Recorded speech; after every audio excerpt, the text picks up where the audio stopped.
place to smile, a place to share. The Shoreline's name is in the air, where stories bloom and laughter grows. Welcome to the Shoreline. It's your time to shine. Welcome to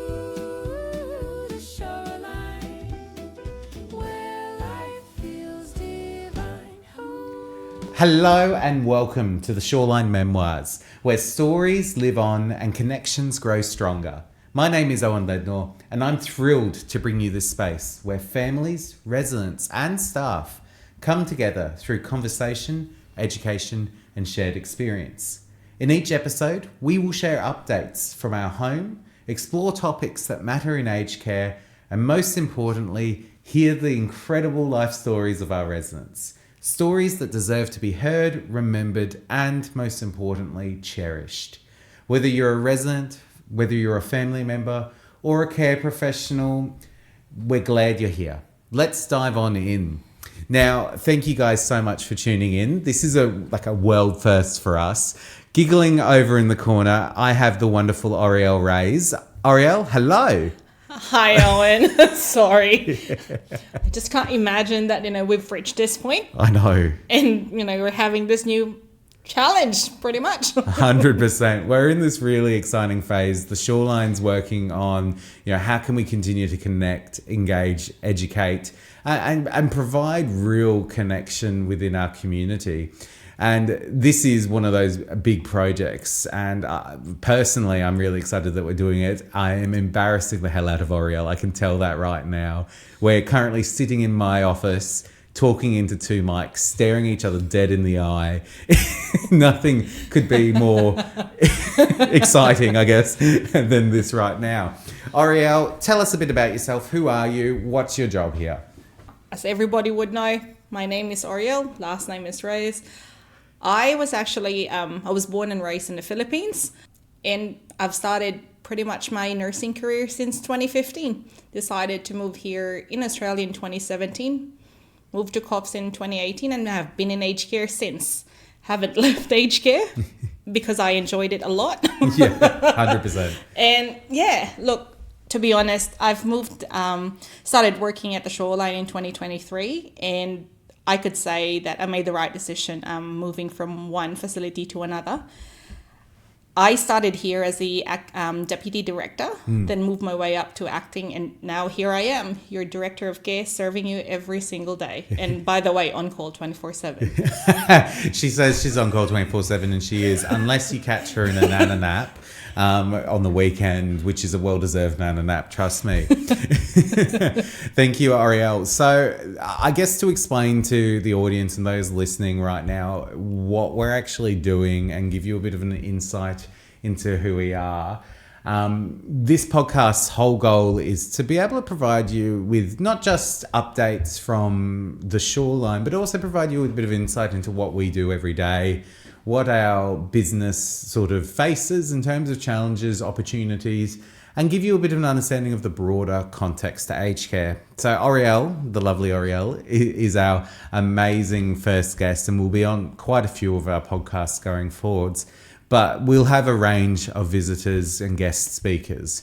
We're super excited to share that today's podcast, our special guest is Therese. Therese is a long-standing resident with us at the Shoreline, and we're super excited to have her on board and being a part of sharing her story, not just within residential aged care, but her broader story and lived experiences. So we're really excited. This will be a common theme for what we work on.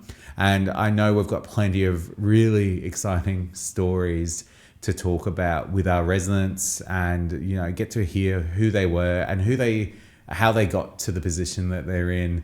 There's so many incredible stories, isn't there, Oriel? Yeah, there is. And I remember, Owen and I talking about creating a podcast. Yeah. We're trying to just envision what the podcast would look like or would sound like, and, what the contents would be. And we both come into an agreement that, this actually is our residents' legacy. Correct. For for people to actually hear their stories, not just us, because, working in aged care all through those years, we've heard like wonderful stories of our residents, past and present, actually. And, to come to think of it, that some people actually, this day and age, pretty much don't actually realize, what experiences they've got in life before. Yeah.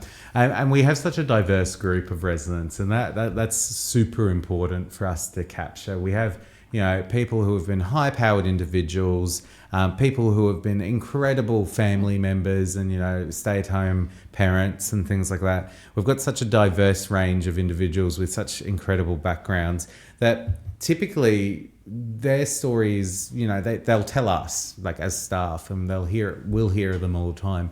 But often the broader community will only ever do it if they make a connection. So we do, it's special. It should be really special what we're doing here right now.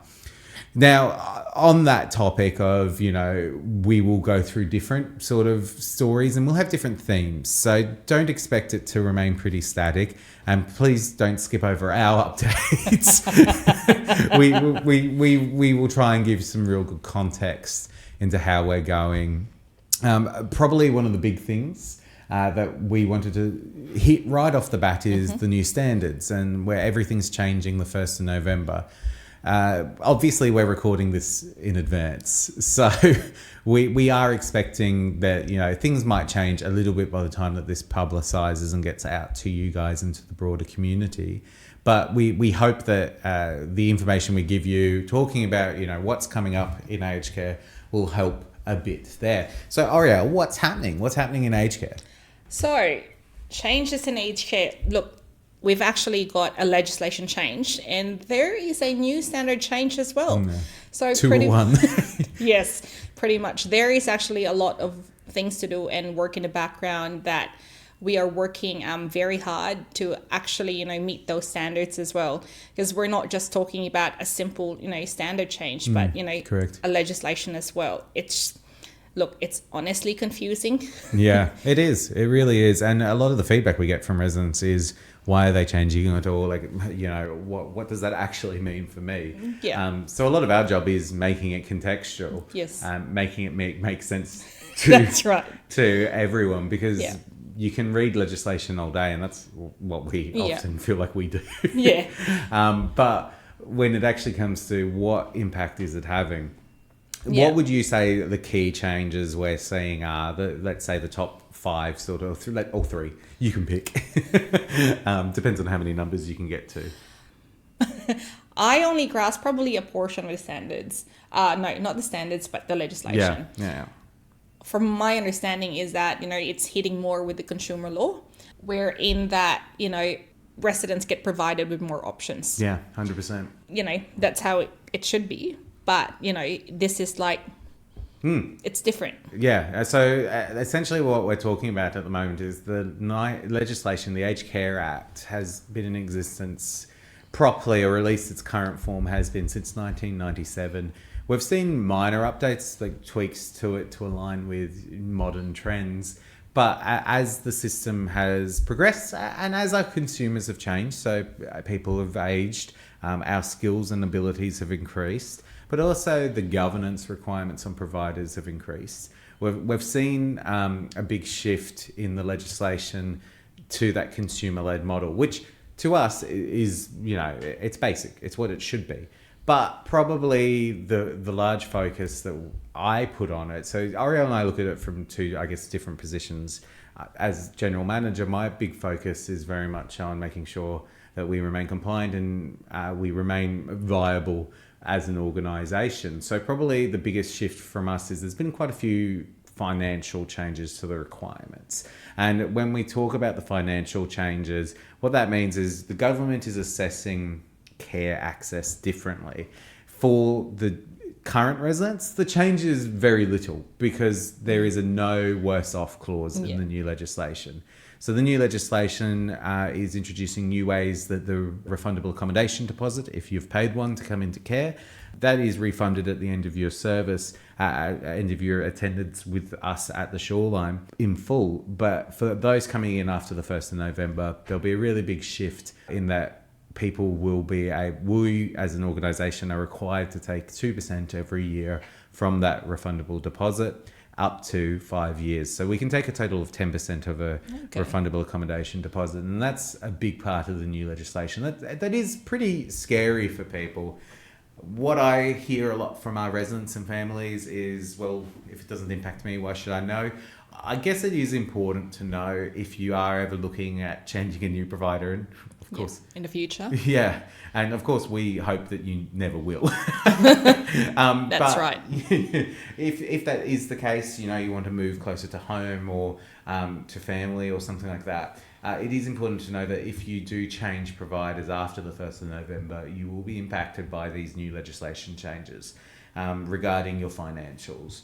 Additionally, the government's changing under the legislation a lot of your key components around how you're charged for your services. So essentially the government's now saying if you need clinical care, they will cover the clinical care costs. So any money that you put in towards the provision of care for your own personal needs is directed towards more things like food, housekeeping services, maintenance of environment. All of those sort of things are what your money goes towards when you come into the Shoreline. And at the moment, typically for everyone, that's your 85% of your pension. Plus we then have our additional services fee, which is changing under the new model. So all of that information, it's quite overwhelming, but the government's saying you pay for anything that's not related to your clinical care. The government will then pay for all your clinical care components. Again, it's just the government breaking things up. They need to be able to give definition and some form of way to create, I guess, a line in the sand. Exactly. is what they're looking at. So when it comes to the financial side, I like to talk about it. The RADs are changing in the 1st of November and how we use those monies. The fees change names, but realistically they stay the same.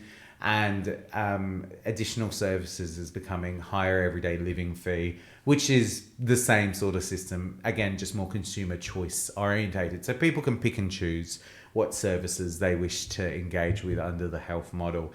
Now, the purpose of this podcast isn't to give you an hour lecture on it all, because it is an hour long topic. So I'll move on from that main legislation piece. But again, as Oriel said before, the main area it's about consumer choice and options, and that is reflected through the legislation. So more consumer law, I guess, has been brought in, which to us makes sense. It does make sense. And our focus here is that, towards the consumer or the residents. Yeah. So it doesn't actually make that much difference to us. Yeah. If, you catch my drift, Owen. No. We've been running the model that the legislation's been moving to since we opened. And I think that's probably fun for us to be able to be in this position. A lot of what the government is now prescribing is what we've already been doing. Yeah. And just so everyone knows, we opened in October 2022, 31st of October 2022. So we're now just about to hit 3 years of operations, which is super exciting. And I can't believe it's been so long. Time flies. And as Oriel said before, she started in 2023. So we've been on a really exciting journey to get where we are. But there's been a lot of change. And now we're seeing large legislation change, but also standards change. Now, I know Oriel's far more all over the standards, which I don't blame her, because the legislation's dry as anything. Tell me more about the standards, Oriel. So the standards, to be honest, actually, the standards hasn't changed that much. When I say it hasn't changed that much, you still got the subcategories there, but instead of, having 42 out of 42, now it's blown up to like 100. So I know there's a lot of work there, but I guess, one key piece is that still the standard one is the individual, which means, previously they call it the person. Yeah, the person. Yeah. I'm just questioning myself there. Just to double And they've check. also called it, in the legislation, it gets named the older person. Correct. The person, the consumer. There's so many different names. We typically try and use resident because that's what everyone likes to be named. But for, sometimes I'll use consumer because I'm still used to the old legislation, to be honest. That's right. And look, for the residents piece as well, we will be having a discussion during one of our residents meeting. We'll be asking you guys if you would like to be called as an older person, a consumer, or a resident. The government's telling us to do this. So that's around that. So they've actually highlighted more about, the medications for one. That's the standard for them. Two, behavior management, which is another big piece at the same time. And highlighting those actually is more on like residents living with dementia. We're talking about restrictive practices or chemical restraints, environmental restraints for those who are in the memory support unit. And on restraints, the government defines a restrictive practice or a restraint as anything that limits a person's ability to do things. So do normal actions or do tasks that are prescribed as normal living elements. So for our residents under a restrictive practice, it's a serious thing because we're limiting an element of their lifestyle through the implementation. Now, of course, it's for a good cause and it has to be well documented for a good reason. We have to have it for a good reason. But when you wonder why we're going through the a million pieces of paperwork, there's a good reason, isn't there? Absolutely. And look, you've actually seen how our RNs or our registered staff would actually send you guys an email saying, hey, it's around 3 months now. Will you be able to sign this? So many emails. That's because of, that's the reason why. Yeah. And I guess one of the biggest change I would say is that now they've got to focus on food and nutrition. Yeah. Huge. That's actually a big shift with that because, it's never been in the standards before, has it? It hasn't. It's always got a piggyback under, a clinical care or an assessment section. Now it's actually a huge part of the standards now, a specific food and nutrition standard. Correct. Look, honestly, 90% probably of complaints or, I've worked in another facility before. They would mention something about food. And this is only my guess, Owen, but that's why they put this food and nutrition in. Yeah, correct. And food is such an important part to everyone's life. Like, at least it is for me. And if anyone's ever met me in person, you can tell. But it really is such an important part to a person's experience. Food is integral to how we plan our day. We think about, breakfast, lunch, dinner. For those that don't think about those things, it's also important to then be looking at the inverse. Are they getting the appropriate nutrients? Are we supporting them with their hydration, with people's water intake and things like that? It's funny that it's only ever just really become a focus. So I guess from our perspective, how do you feel like we are in preparing for these particularly the food standard, which is the biggest, newest part to it? So a couple of months ago, well, probably a few months now, actually, we actually have reached out to the government, the Aged Care Quality and Safety Commission, because they actually do audits of the sites. So they actually had sent a dietitian on site, which means that, they review the menu, they review the service. They were here. She was here actually for a couple of days. So, I mean, the outcome of it all is that we're actually providing more than what a typical aged care facility is providing. Correct. And she was actually very surprised about the amount of alternative that we can cater for the residents. And, like what Owen and I said earlier, is that our focus is actually we try to give the residents, what they wanted, or, as long as, we align with not just the legislation standards, but, the nutrition part as well. Because there's nothing more much important than, keeping a resident happy. Yeah, correct.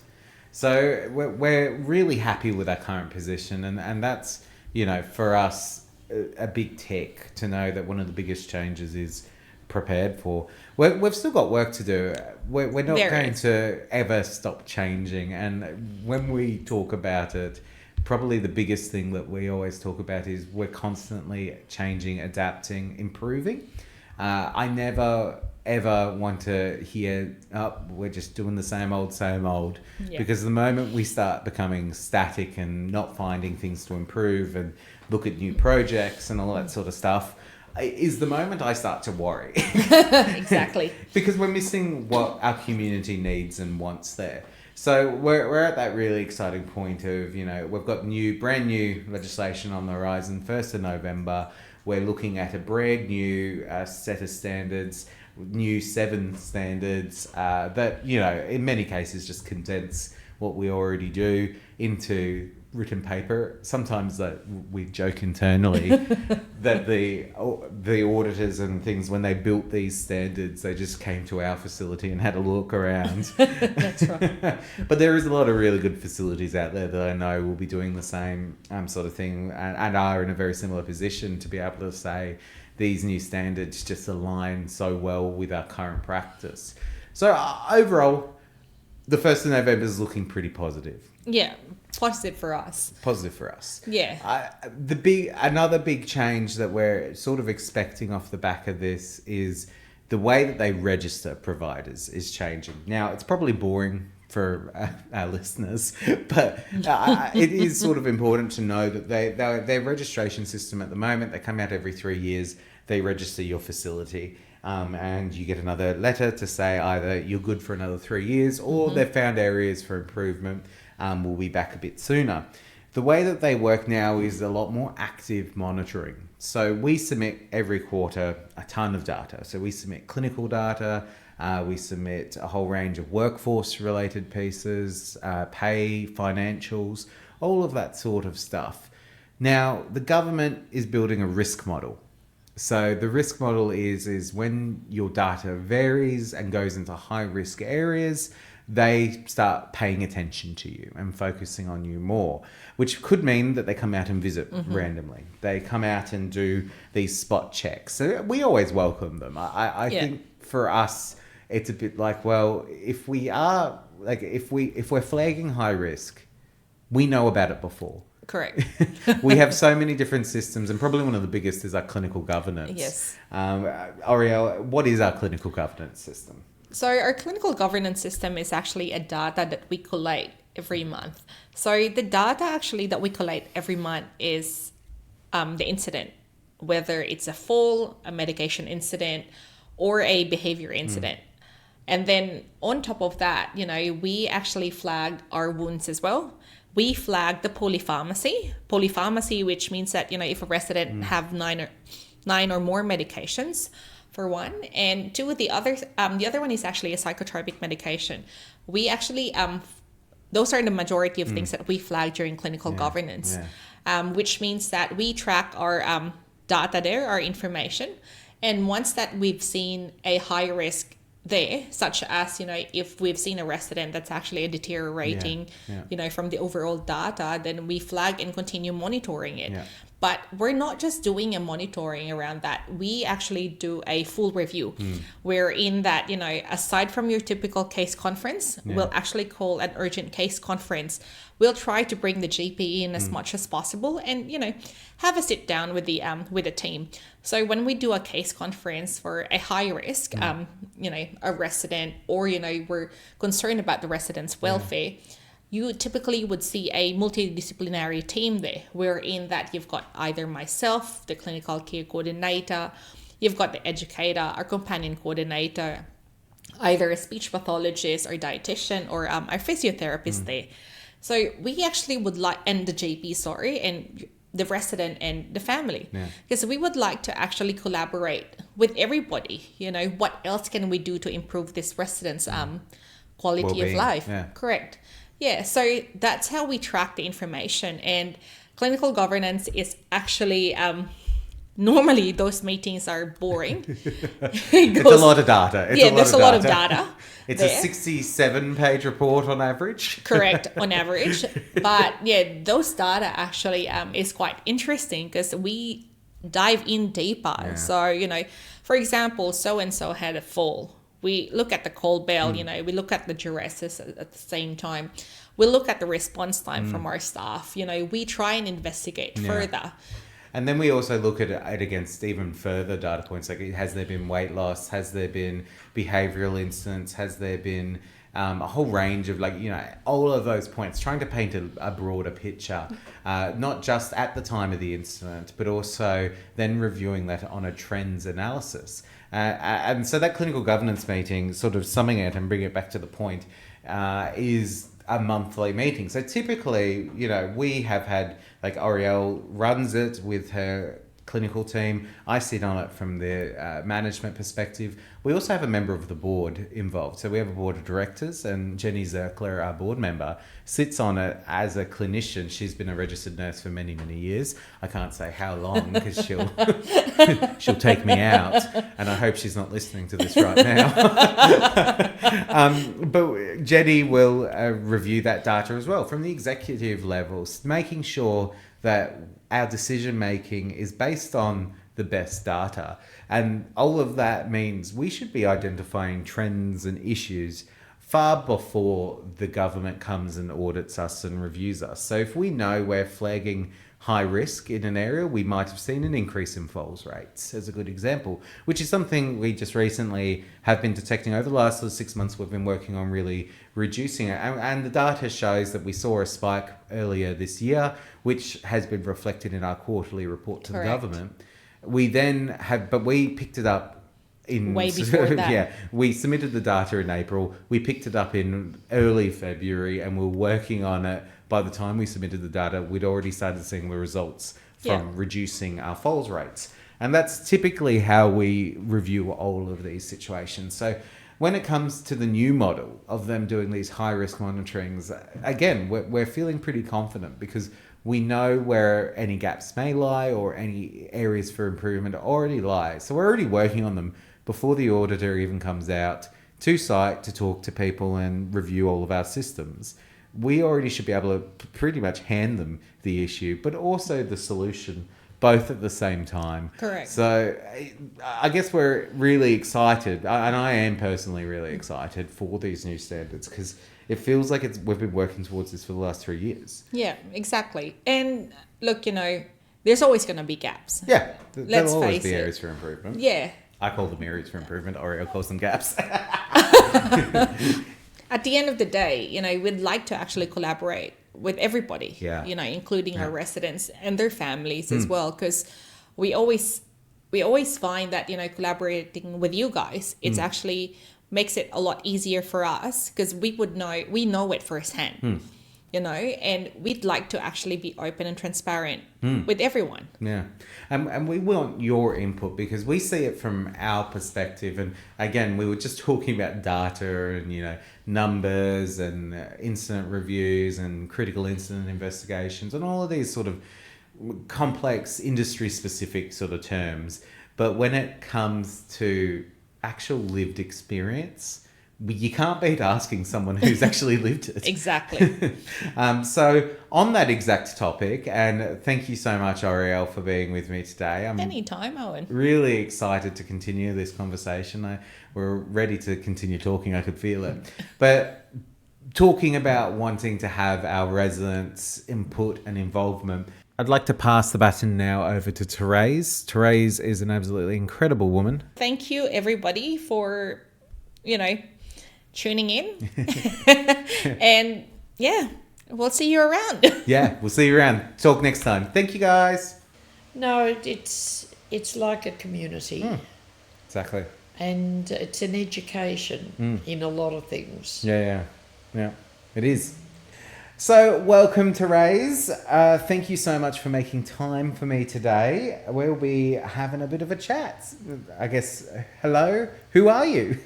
Thank you for that. I almost feel honoured that I'm the initial You are. resident to be part of your podcast.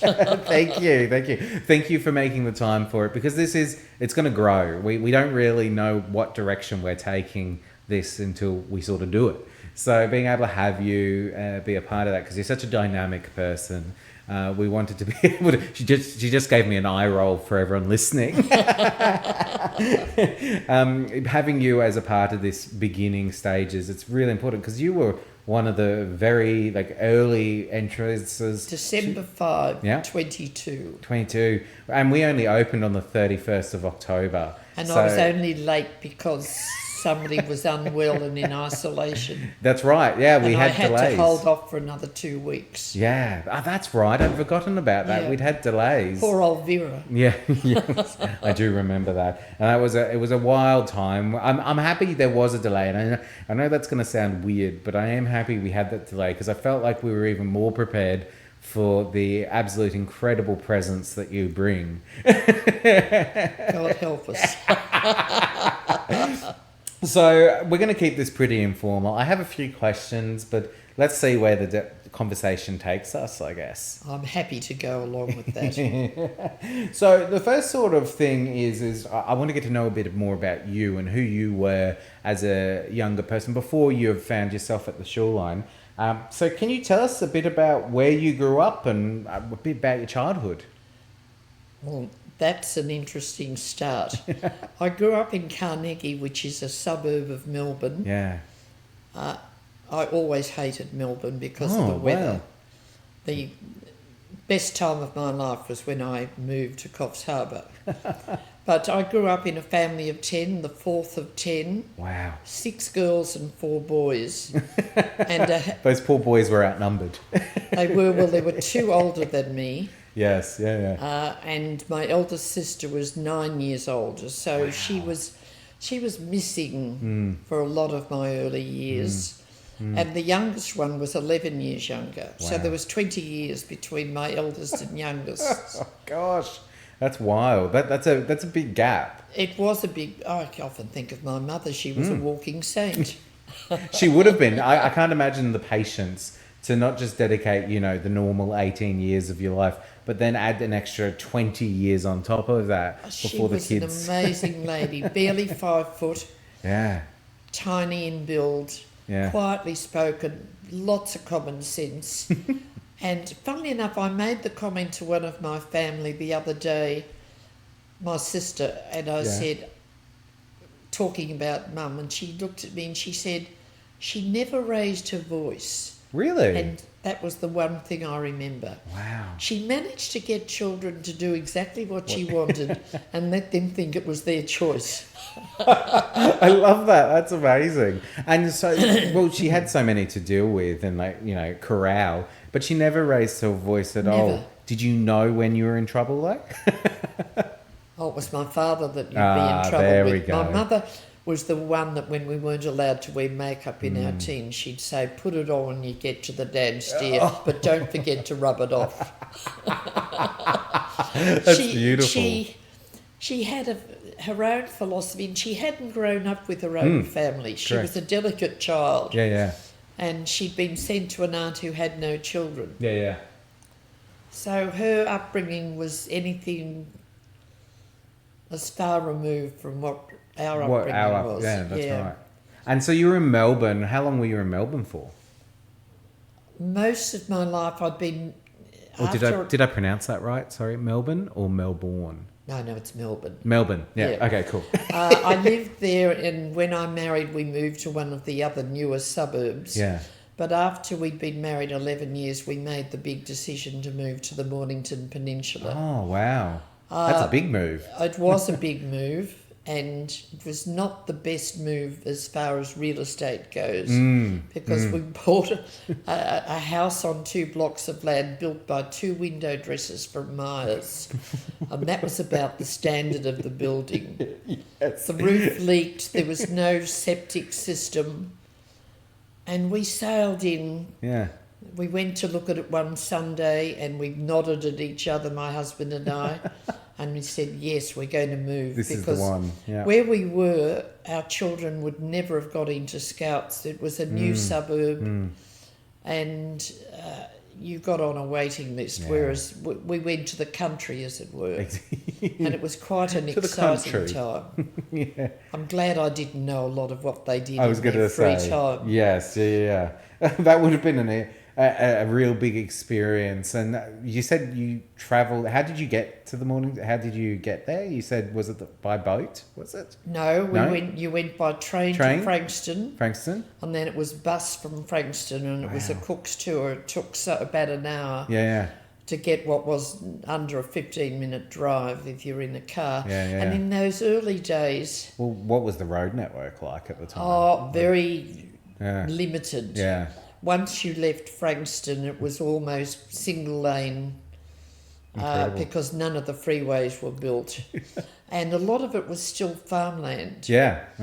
For And production. Absolutely. Yeah. Weekends, everyone was coming down to the peninsula to get a burst of beach and fresh air. And it's a very different beach to Coffs Harbour's beaches, isn't it? It's not nearly It was the... very busy. Yeah.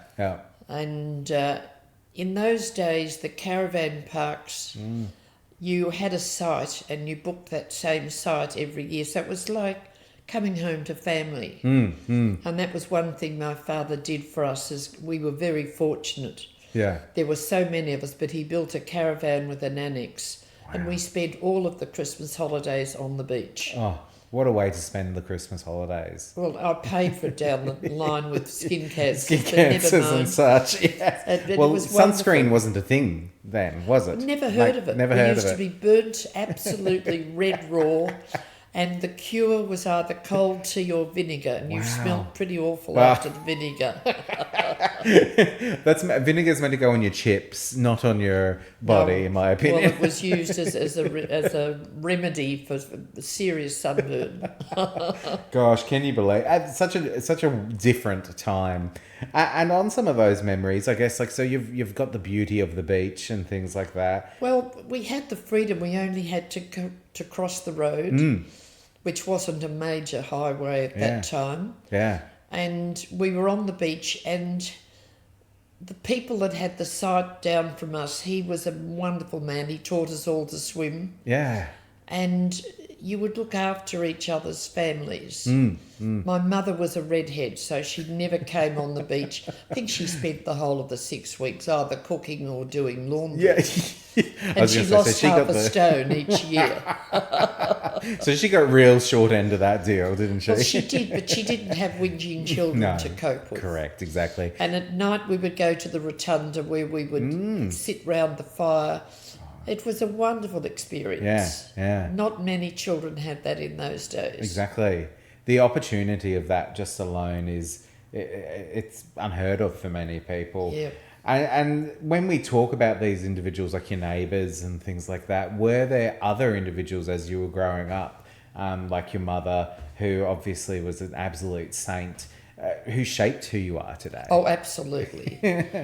Her quiet, calm manner. Yeah. And she went through some pretty traumatic experiences in her own family. Yeah. She lost two of her siblings in very dramatic ways.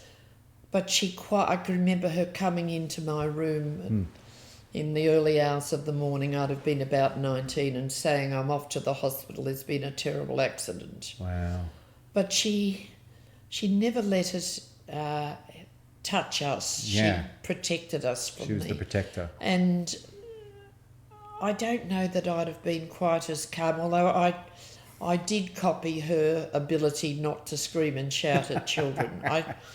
Well, you're a teacher, aren't you, Therese? I always wanted to be one. Yeah. Wasn't the brightest one, but it was something. And I can remember going for the interview for my studentship, Yeah.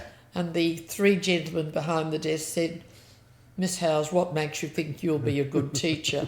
And I was all of 16 or 17, and I said, "I know I will be, because I've got 6 children, brothers and sisters younger, Yeah. and correct. I'm one of 10, so I will know how to be a good teacher." Well, you have to, with that many people in your life. And obviously with the role model of your mum, like, it sounds like she taught you a lot of those core skills. We learned just by observing how and she never complained. If we had invitations to a particular function, Yeah. if our clothes weren't exactly right for the occasion, we unfortunately were not allowed to go. It all had to be done properly. Yeah, yeah. And she really was an amazing lady. Yeah. She would lock us out of the house so she could have a bit of time to do the work. But then she would come out at lunchtime Yeah. with a rug, put the rug down under the lemon tree and bring us a tray with lunch and a jug of fresh lemon drink. And she made us think we were getting a treat. Yeah, I was going to say, here's your We were treat. cogged. So she was a master. She was a real And as master my of it. father used to say, your mother rules by innuendo. She was never straight out, but in her own way, she got the result she wanted. That's incredible. That's absolutely incredible. And I guess continuing on with that theme of like these formative individuals, like obviously after childhood, you then moved into teaching and things like that. What was that journey like? Education, I did the year 9 to 11 in Presentation Convent in Windsor. Wow. Which, funnily enough, 2 of our residents here had daughters went there. Now, you wouldn't believe it. Wow. And the same nuns were teaching. Yes. But I went there on a junior government scholarship, which was not exactly looked up to in those days. It was a very academic convent. Yeah. And I think we were a bit like the poor relations. Well, you And were by under the year scholarship. 11, I decided I'd had enough. But I realised now that I had shingles in the middle of that year, and my mother had patted me on the head and said, "You'll be right, dear." And I never saw a doctor. But I have the scars to this day. Whoa. So no wonder I wanted Was there out. a treatment? Was there even a treatment at that time for shingles? I just suffered it and became... Chin up. I wanted to leave school in the middle of the year, and I caused great traumas because, as my mother said, I never expected you to be the one that gave us a headache. Oh, incredible. And I went from there to Caulfield Technical College.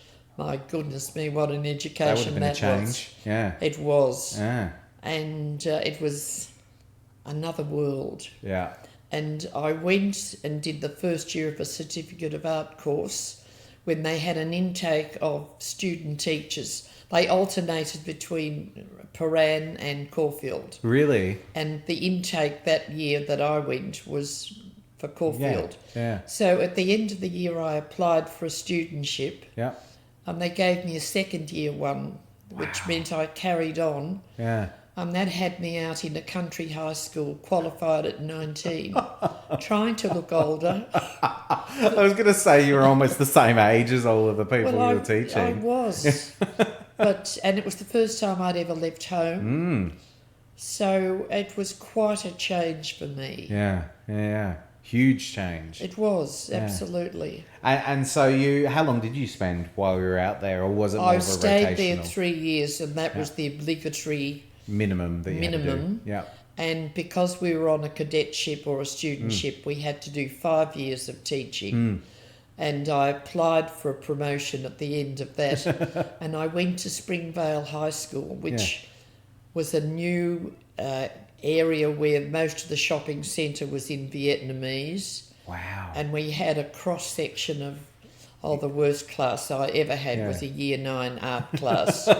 And the senior master used to get them before I took over and give them the rounds of the kitchen. Yes, yeah. And if I kept them in, they cheered because I missed my train home. So it was an education. It would have been very different. Absolutely.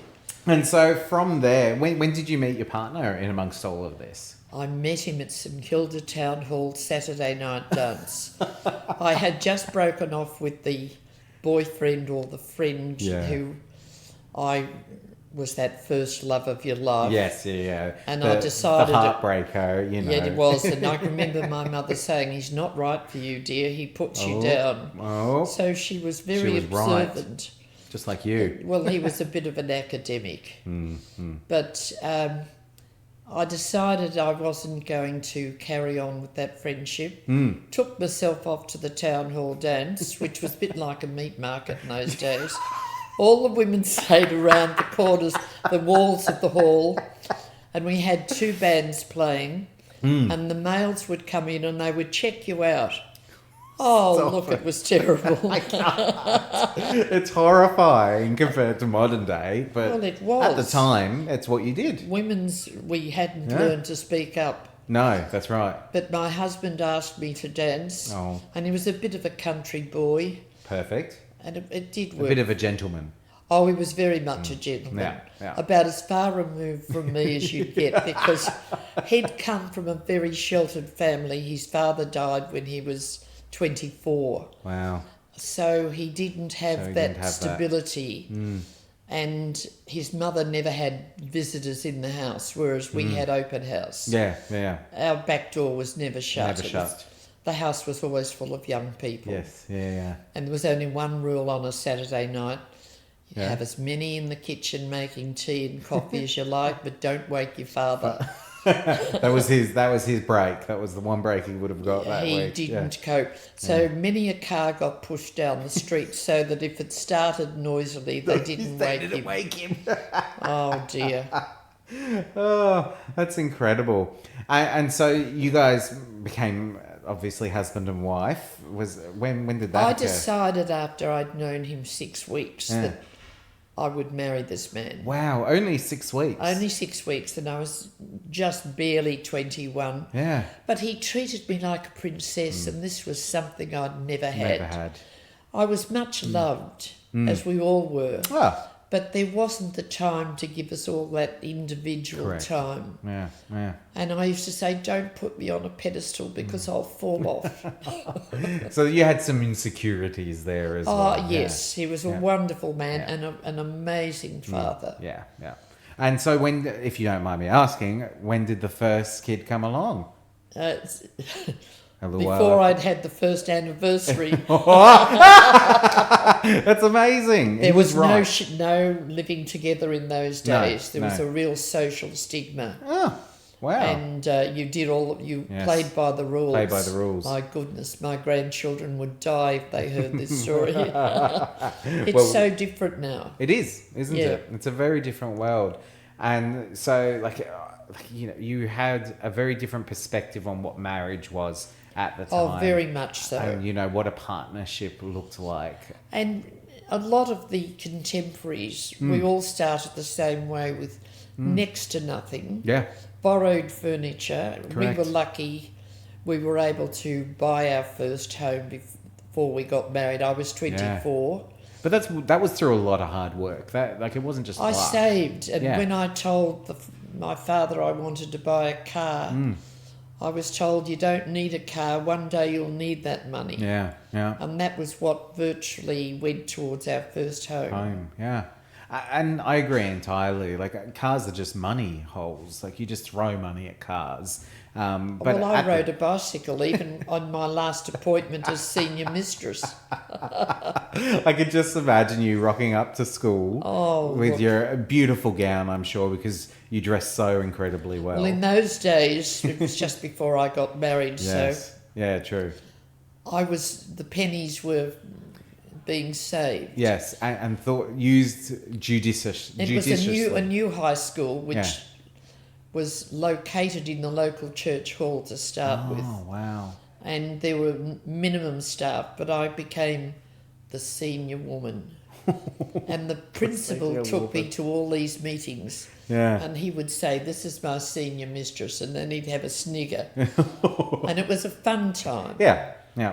So I got to change the uniform from the box pleated. I was going to tunic. say it would have been a very decorative uniform. Oh, it was practical. Yeah, practical. Because for years those tunics looked, Mm. they fitted every shape, but they were pretty revolting. Revolting. And the poor parents having to wash those and press those and all And that we didn't sort of have thing. ironing boards. No. You pressed your garment on the kitchen table with a blanket underneath it. Yeah. And Just mind-boggling now. it is mind-boggling. And no steam iron. Yeah. We were talking just yesterday, weren't we, about how you can just steam things Yeah. now and it works magically. You put the washing out to dry, you brought it in dry, then you sprinkled it with water and you rolled it up so that it was damp. Damp, yeah. And then you ironed it damp, which gave you the steaming effect. Yes, yeah. and took a lot of time. And you were very experienced with clothes and homewares and Yes, things like that. because from when we were about 12, 13, not the boys, but the Yeah, girls in the yes. family all did their own laundry. Yeah, wow. And my father was a very practical man. My mother had one of the first Bendix automatic washing machines. Wow. She didn't like Progress. She liked the one with the ringer model. But we had, the first home we bought, my husband looked in the laundry. He said, "Oh, there's a heater there." Wow. And I'd never lived in a house that didn't with have one. hot water. Yeah. When I was born, my father put in a boiler and Yeah. built a little room Yeah. like a cupboard to Wow, he was accommodate very it. progressive. Oh, he was, Yeah. extremely. And there were racks right up the wall so that Yes. when there was a new baby, the nappies could be Could be put there to put there. dry. Yeah. Cluey And man. the boys were in charge of lighting the boiler, which was briquette. Oh, And they were worse than hopeless. They either had the water boiling and you had to run it all off, or else there was no hot water. nothing in between. Yeah. No, nothing in between. And now that's automated. We don't even think of that sort of thing now, do we? No, well, I couldn't understand. He lived in a house that had an ice box. Yeah.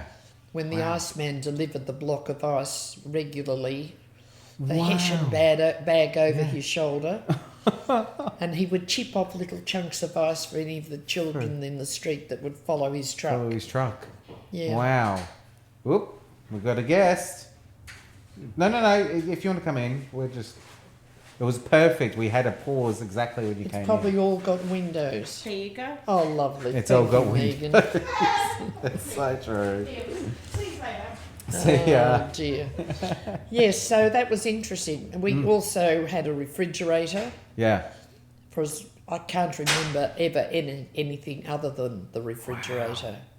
That's it. So, again, you were very lucky to be able to have those experiences. My father was an interesting man.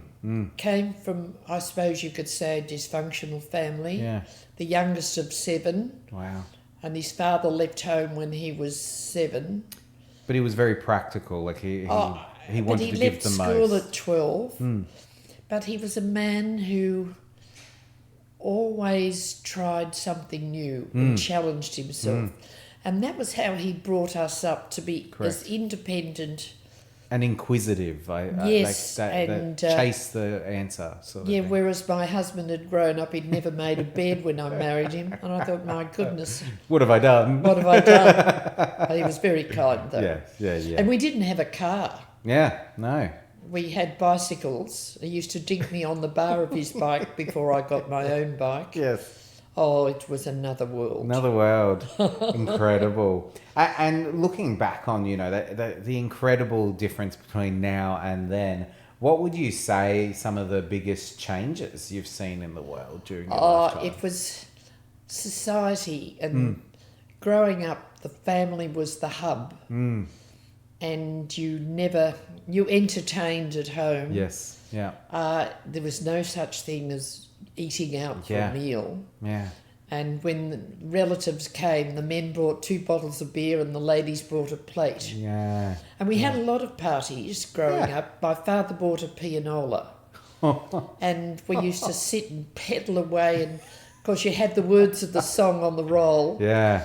And we knew when my father sang, when the sergeant major's on parade, that he'd had that beer too many. Yes. Yeah. He'd gone a step too far there. Very vocal.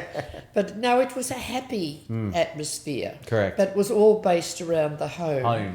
Yeah. And we walked everywhere. And it was safe to walk at night. I used to go out at night and walk home from the tram, which was a good 10-minute walk. Yeah. And I never felt unsafe. No. But as things changed, we didn't have television.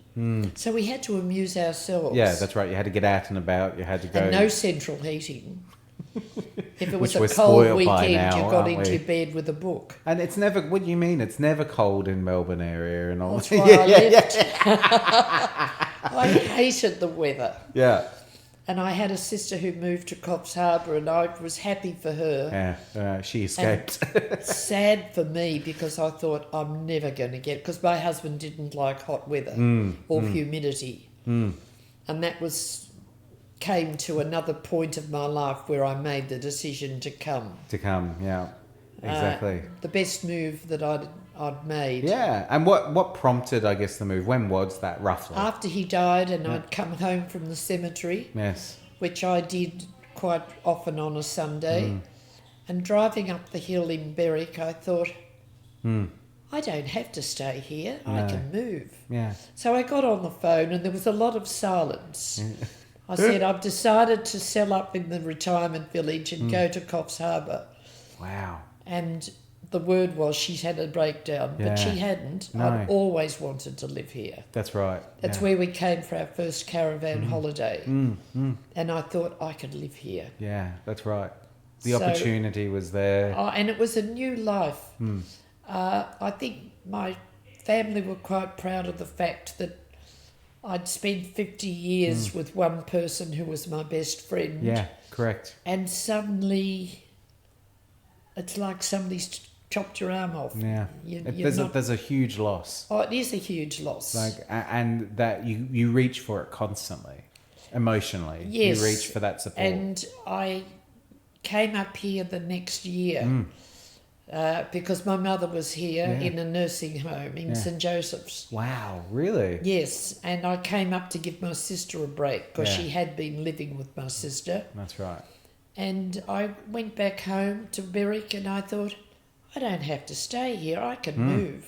You've got all the options in the world, yeah. Oh, it was, and it was like, it's a bit hard to describe. I'd been happy for 50 years with one person, Yeah. but it was like I'd been given back the bits of my personality that I had Yeah. hidden. Yeah. Because he was a very private man, and I was the opposite. Very outgoing, very Oh. social. We used to say his family put their hat on before they talked, and nobody ever knew anything. Yeah, that's And right. I probably got into more trouble than enough because we'd be going out to friends, and he'd say, "Now you're not to talk about this Oh, wow. or that," because it was something you just didn't discuss. Just didn't discuss. No. And I was out there. Yeah. He got. We more had than to he- be. He got more than he bargained Yeah, for. I was going to say, did he know what he was signing up for when he married? No, I don't think so, because he didn't drink. Wow. He was a very serious 24-year-old or I was going to 25-year-old. say, you wouldn't have heard of that at the time. Like, Oh. that's... The first time we ever had a difference, I was a bit slow to catch on, but we'd gone to visit my aunt, who said, we must have a sherry to celebrate your engagement. And he took me back home, and after a while I worked out there was a fair bit of silence. And I said, is there something wrong? He said, I don't like you drinking.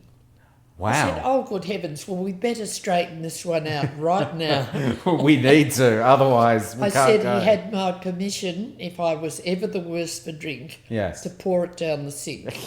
But I wasn't going to hide for the rest of my life when I wanted to have a Correct. sherry before dinner. No. Well, that's sensible. That was And just... funnily enough, the week before he died, that was the last thing he did for me.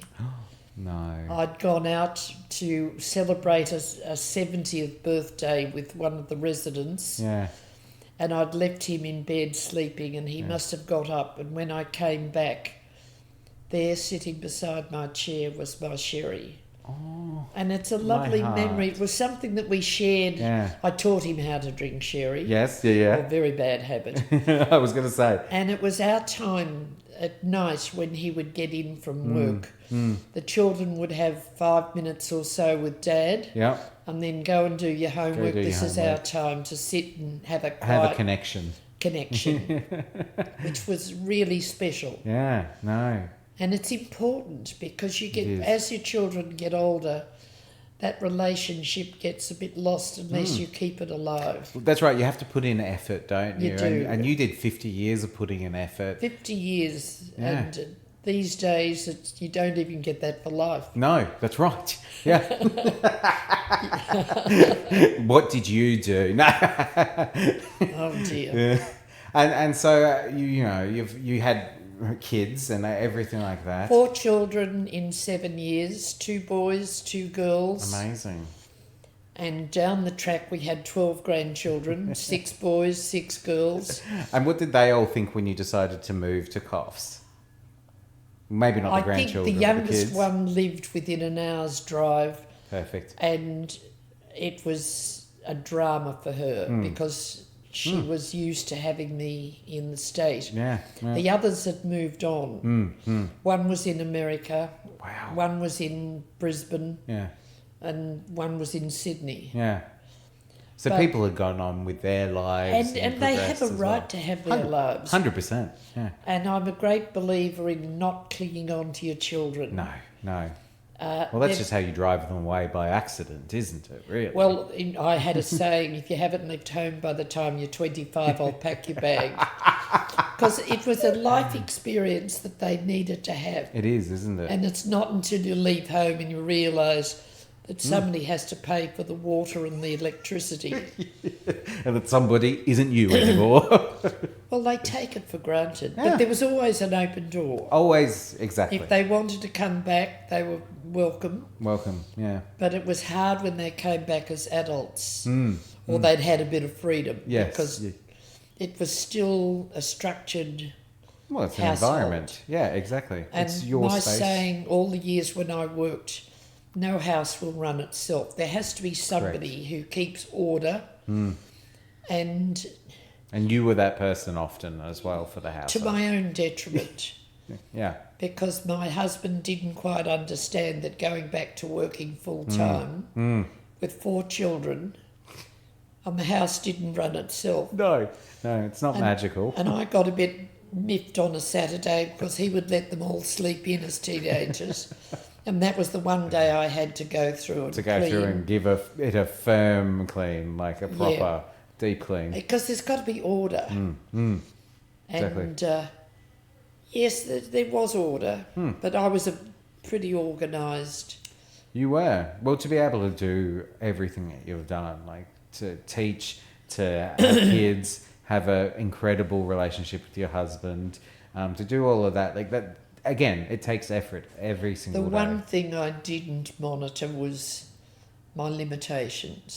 And I'm a perfectionist, so it doesn't all sound had like to you. be fancy that. fancy that. And at 40, I got very depressed because I'd been back teaching full time Yeah. for a couple of years, and the children were all at different colleges, and that was the one thing that we had always Wow. made up our mind, that the children would always go to private schools, and we did make sacrifices to make To that do that, happen. yeah, we correct. did, Yeah. but it gave them all an opportunity to have a start, Exactly. and they all had the same, That's right. Yeah. and it's Equal playing field. what they did with it. Exactly. You So- make your own future. Yes, and people said by going down, we moved to the Mornington Peninsula, that we would penalise our children. Yeah. Lack of access, all of that sort of But thing was they the big all focus. followed their own direction. Agreed. We had 2 journalists and one Channel 10 camera person. Wow. I feel terrified knowing that you've got such like these creative types as well as serious professionals in the thing. I because was a qualified art and craft I know. teacher, but my daughter is a much better teacher of art than ever I was. I Yes. was more interested in working with textiles. And from when my eldest was in primary school, Yeah. the teacher said he would make a good journalist, and Wow. that's what he's pursued for the rest of... He's now 66. Yes. Yeah. And- I hope he doesn't listen to this podcast. Only from the he'll give me notes later on what I've done wrong. I'm sure. No, he'll have a chuckle at his mother. Hey, if we can't be laughed at, what can we do? Look, that's the requirement of being here at that Exactly. big table. If you can't laugh at yourself, move somewhere else. Move somewhere else. Exactly. And I think that's been our salvation. The interaction between interaction.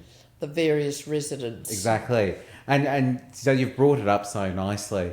So you moved to Coffs Harbour and you moved into a unit down near on the ocean down there. Well, I sort of near. moved on down into Boltwood Boltwood, Street, which yeah. is walking distance from here. Exactly, yeah. And they never let me forget, because from when the first piles went in the ground, Correct. I used to drive past and say, "You'll never get me there. There'll be a lot of old people." Those dreaded old people. Old people. And it seemed an enormous, well, it is. It is, It's almost a little suburb on its own. But, a friendly little suburb, I like to call it. well, I'd never taken any interest. No, yeah. It wasn't until I had a very bad fall, 8 weeks in the hospital, and when Wow. they knew I lived in a 2-storey townhouse, With they said, you can't go back. and those stairs, because they were always tight. Those was ones one on Boltwood straight are always a run. bit, yeah. And whilst I managed the stairs without any problem, the family were not happy. They worried. They And worried. I was only 88. I don't know why they were worrying. Only 88. And I'd had a melanoma under my foot, which surgery was Yes. the beginning of them worrying. Of them worrying. Well, as we age and those health conditions creep in, I think it's quite natural for the family to start to worry, isn't it? They do, and it's interesting observing new residents coming in. Going through that same experience. And those ones of us that came in early are very mindful of somebody new. And we haven't forgotten our first day when No. it's all strange. It is. The thing that I talk a lot about with new people when they're thinking about coming in, and if I get the blessing to talk to the families and stuff, and as well as the resident coming in, it's unusual because you're suddenly going from, you own your house or you live at home, whether it be alone or with your partner, you're still in your own control, aren't you? So it's... And most of us have come in, have been living alone. living alone. And I had After for 20 grief. years. Yeah. So it was a whole new life for me Correct. coming to Coffs Harbour. Yeah. Because whilst I had my children, I didn't have those memories of that 50 years with my husband. Yeah. It was a complete change. Complete change. And I had those early years were wonderful. I joined a public speaking group and I was a volunteer at the gallery. Amazing. I did a lot of things. Yeah. To make connections. It's important. But I never lost touch with the school friends that I still keep in touch with, Exactly. even though some of us have turned 91. And it's good. It's good. Birthdays and Christmas, we don't send cards, No. we ring and have Yeah. a conversation. And that's another big shift, isn't it? That the accessibility to mobile phones and communication. Oh, that was a nightmare. Technology for Technology. those of us that haven't grown up with it. Correct. And hasn't it taken off so quickly? Like, it's only been, 25 years since sort of technology has truly started to hit what we see today now. And here we are talking on some random microphones with a laptop. Oh, and I've got used to asking Siri the time. Yeah. I don't have to look during the night. No. I just ask her. Yeah. And my sister said, "Oh, you can ask her lots of things. You can ask if she knows any jokes." God help us. God So help us. And that's the new interaction, isn't it? As you have to sort of be up to au fait with it. and you've got to be aware that that's how your grandchildren communicate. I no longer send cards. I Yeah. send a text. Exactly, and I can tell you now that means a ton for And them. I get a reply. Yeah. You wouldn't get a reply to a card, ever. No, but I laugh because I now have the fingers that don't work on the keyboard. Keyboard. The microphone is somebody told me Yeah. you can speak into the phone. Yeah. But when I sign off Therese, it goes TORAISE. Oh, does it? So I have to delete that Delete and that, do that manually. You'll never forget how to do that one. No, but it's predictive texting is also good. Yeah. Yeah. Oh, we've come a long way in our old age.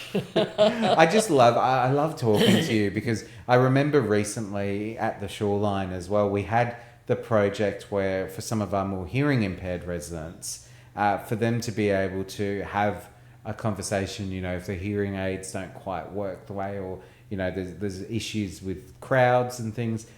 seeing other residents adapt to that and get out their phone and put on the speech to text. That's the first thing that, as a member of the Yeah. committee, Yes, yeah, I observed one of our profoundly deaf residents, Yeah. and she used it even at meetings. yes, yeah. And when we joined the committee, I thought that has so much potential. So much potential. And that was my one issue that I brought to the meeting. And I still see it used today, not just staff using it, obviously, for residents, but seeing residents using it for other residents. I still see it happening. Yes, It's- we've got one profoundly deaf lady at our dining Yeah. table. Yeah, And if I take my phone and put the app on, yeah.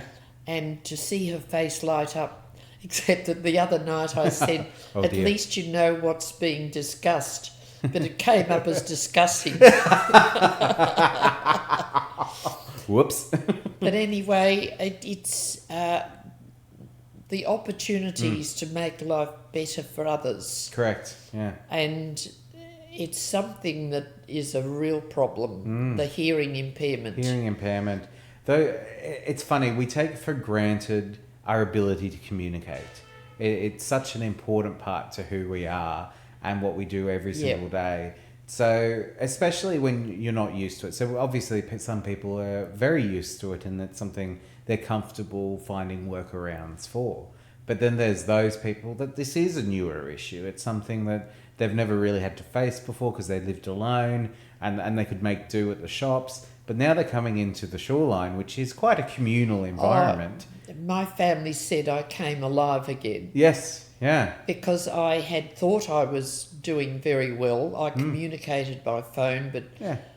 as things got more difficult. Difficult. I didn't interact with people one-on-one. Yeah, yeah. And that's what I have found wonderful. It doesn't matter who it is. I can communicate even with some of our more difficult Yes. residents. Yes, yep. I can think of a couple who finally accepted the communication and we now get on very well. Very well, yeah.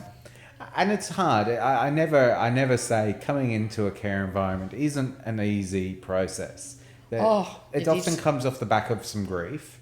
Well, I think of one resident who Yeah, had only lost her husband about 6 days or a week earlier. yeah, Couldn't stay in her home and the family had her here. yeah. And to this day, she often says to me, "You saved my sanity." Because the first conversation we had, she got teary and I said, "Oh, look, this is a whole new beginning. This is exciting." And that's how I saw it. Yeah. It's not the end of the line as some of them see No, it. correct. It's another chapter It's another chapter. with lots of opportunities. With more opportunities than you would typically get at Oh, home. absolutely. Because you've got access to not just the services and the staff and things. That's always going to be there. But it's the other people that you can make friendships with and true connections The with. friendships are very strong. And it's interesting, the one change that I experienced when I came in was that we weren't aware that we were going to share space with people who had problems. Yeah, yeah. Like So we had cognitive impairment and things. Yes. At first we were a bit taken aback, but it was interesting. We all found our own level. Yep, correct. And even now, if you look around the dining room, you'll find a table of 8. Yeah. And looking on the little romance that we have here, we think Correct. that is beautiful. Yeah, correct. And 2 lonely people who have, Been able to create a connection. they've found a connection. Correct. And while some people might tut, it's just That's- beautiful to see. Correct. And that's humanity, isn't it? We're all humans. It is. We're all different. Yeah, we're all different. And that's the one thing we've got to learn when we come in here, Correct. to be tolerant and to accept each other's differences. Yeah, yeah. And it's like you've travelled a lot, so obviously you know that different people. You're one of those people that grab things by the scruff of the neck and you chase it down, sort of thing. I guess I describe myself as a communicator. Yeah, yeah. Not the best student. Anything I achieved, it was through hard work Hard work. and persistence But my mother always taught us, when you're having a conversation with somebody new, don't talk about yourself. Ask about their lives. Yeah, And it works so well it does. Correct. because people open up and feel comfortable. Correct. And we have so many people that are coming in afraid of what the unknown. There's the fear of the unknown. And most people's perspectives of particularly aged care is negative. It's a very negative perspective because they've put their parents in themselves and they've had that experience from, 20, 30 years ago. And the industry wasn't good 30 years ago. No. I never say it was good. It wasn't. There was an attitude that residential aged care was for people who didn't have a brain. Correct. And there was always a strong smell of body odour, Yes. and not the best. Not the best, And correct. my mother had been in care for 8.5 years, so that was my only experience of aged care. She was legally blind almost Yeah. and deaf, Yeah. but she had, as she would say, I've got my marbles. Yes. And she was a great communicator. Even in her last years, she was 2 months of 104. Wow. And That, when the that family... letter from the Queen would have been amazing, by the way. She had so many communications from the Queen. But when one of the family would come to visit with the grandchildren, and there were 37 grandchildren, she would make sure she did her homework. Now, which one is this, dear, and which children are they? And she never had a conversation. If they brought children, she addressed the conversation to the children. To the children. Wow. And that's a key difference. Like, a way to communicate is you want to know what they're thinking, even if it's, She was always interested in what they were doing. Correct. And I guess I followed through with my 12 grandchildren. And I started with the 6 great-grandchildren last year on my 90th birthday. Wow. I said we had a 4-year-old there, the rest were babies. Yes. And I said to the 4-year-old, birthdays are for parties and presents. Now it's my turn to give you a present. And I had got one of the family to buy a book for every child. And I had written inside it. Oh. Mind you, I can't take credit for the choice of books. Yeah. But No, you outsource that job. Outsource I it. outsourced that because the youngest ones were 5 months and they were twins. And they got books which were for tummy time, which I'd never heard of. No, yeah. Where you put the book, you prop it up in front. And no wonder children are so intelligent. They sop up everything. They do, don't they? It's a bit frightening. And the opportunities nowadays to sop up stuff. Absolutely. We have entire custom, media and toys and things Well, they designed grow for that. up with electronic Yeah. little boards that they know how to push the button. Yeah, correct. The most wild thing is seeing younger kids now on a phone. Like, it just blows me away. And I like to think I'm relatively young. And even now, my siblings, because I'm the eldest of 6, my siblings thrash me in the way that they use technology now, which is just wild. It's just something they've known from their very get-go. first days. But one of my favourite photos of grandchildren is of a little one who is now 29, sitting on the kitchen bench with the telephone, and she was talking to me. Wow. And her mother had taken the photo and Yes. sent it. Yeah, And it's a lovely memory to have. it is. Exactly. I've kept everything they've sent me. And on my birthday, they gave me an album of all the photos of my life. And in the last page is a letter written by one of my grandchildren who is now 29, Wow. telling me about the book Papa wrote with the family history. Yes. And the spelling is appalling. But his mother had kept it, and it's the last page in my book. Wow. And and if you can keep those letters and cards Those and give physical them memories. back when they're adults, and gives them an insight into what they were like as a child Correct. of under 10. Yeah. And those physical memories, we're in the modern day of technology and digital sort of, everything's on the cloud or, it's on your phone. We forget the importance to physical reminders, don't we? And I think that's something they need. Each of mine got an album, which started with the hospital account. Yes. And then the health centre book with all the formulas and everything that they had to have.